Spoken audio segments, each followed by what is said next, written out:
لہٰذا سب سے پہلی ذمہ داری یہ ہے کہ ہمارے معاشرے میں، ہماری سوسائٹی میں ایسے اسکولوں کا قیام ہو جن اسکولوں کے اندر دنیاوی تعلیم کے ساتھ ساتھ عصری تعلیم کے ساتھ ساتھ دینی ماحول ہو، اور دینی تعلیم بھی وہاں دی جا رہی ہے۔ ہو کیا رہا ہے کہ جن اسکولوں میں مسلم سوسائٹیاں ان اسکولوں کو چلا رہی ہیں یا مسلم مینجمنٹ ان اسکولوں کا ہے، تو وہاں تعلیم کا معیار بہت گرا ہوا ہے، تعلیم پہ دھیان نہیں دے رہے ہیں وہ۔ بہت ساری ایسی جماعتیں ہمارے اپنے شہر میں ہم غور کریں گے تو مل جائیں گی کہ کچھ پرسنل جماعتیں ان اسکولوں کو چلاتی ہیں لیکن ان کی تعلیم کا اسٹینڈرڈ نہیں ہے، تو لوگ وہاں اپنے بچوں کو نہیں بھیجتے۔ تو اس کے لیے صاحب ثروت لوگوں کو آگے آنے کی ضرورت ہے، ان سے بات چیت کی جائے اور آگے بڑھ کر کے وہاں کے تعلیمی نظام کو بہتر بنایا جائے اور اچھے ٹیچروں کا اور اساتذہ کا انتخاب کیا جائے جو کہ بچوں کو بہتر انداز میں کیا دے سکیں، تعلیم دے سکیں۔ اور بعض مرتبہ یہ ہوتا ہے کہ اسکول بہت اچھا ہے، اسلامی نظام اور اسلامی ماحول بھی ہے،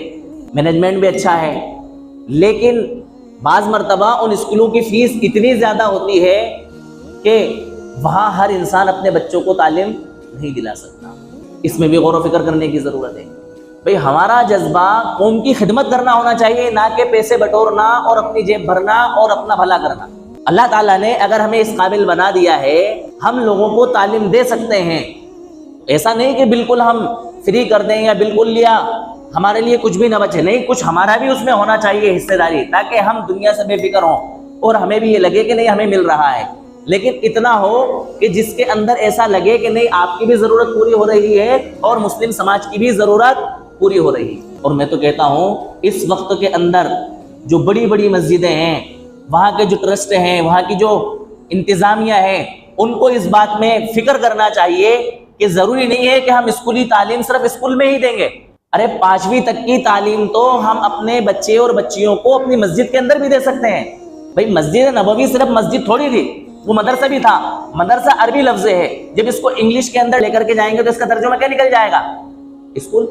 اور ہندی کے اندر لے کر کے چلے جائیں گے تو اس کا ترجمہ کیا نکل جائے گا؟ پاٹھشالہ۔ تو مدرسہ یہ عربی کا ورڈ ہے، عربی کا جملہ ہے، یعنی کہ پڑھنے کی جگہ، سیکھنے کی جگہ۔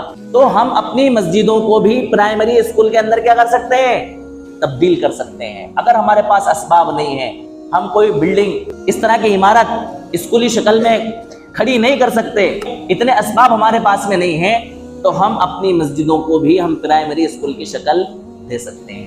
پرائمری اسکول میں تو چھوٹے ہی بچے آتے ہیں نا، بچے اور بچیوں کے کسی طرح کی کوئی غلط حرکتوں کا بھی کوئی چانس اس میں نہیں رہتا ہے، اس کے اندر بچیوں کے بلوغت کا بھی کوئی مسئلہ نہیں رہتا ہے۔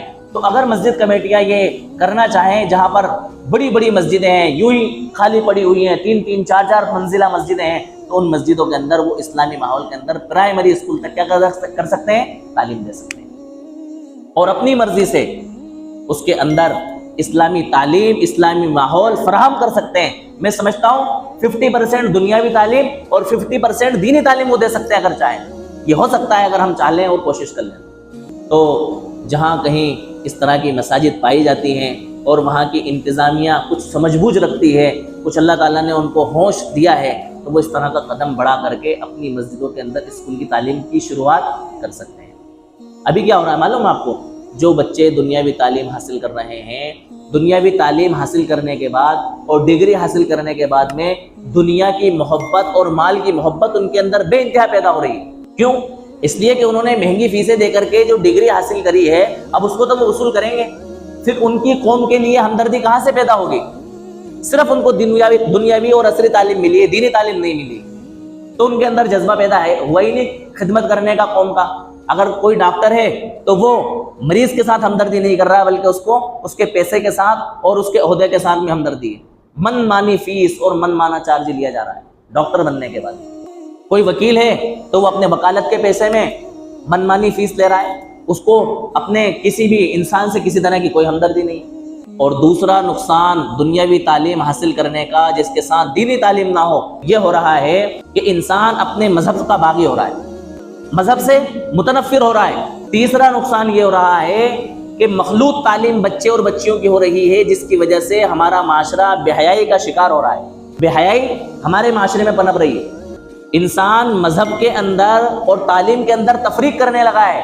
وہ یہ سمجھ رہا ہے کہ یہ جو مذہب ہے نا، اسلام اور دین، یہ ہماری دنیاوی ترقی میں رکاوٹ ہے، اس کا تعلق انسان کا اس کی انفرادی شخصیت کے ساتھ، اس کی مرضی اگر اسلام کو فالو کرے تو ٹھیک ہے اور نہ فالو کرے تو کوئی بات نہیں، جس طرح سے عیسائیوں کے اندر پایا جاتا ہے۔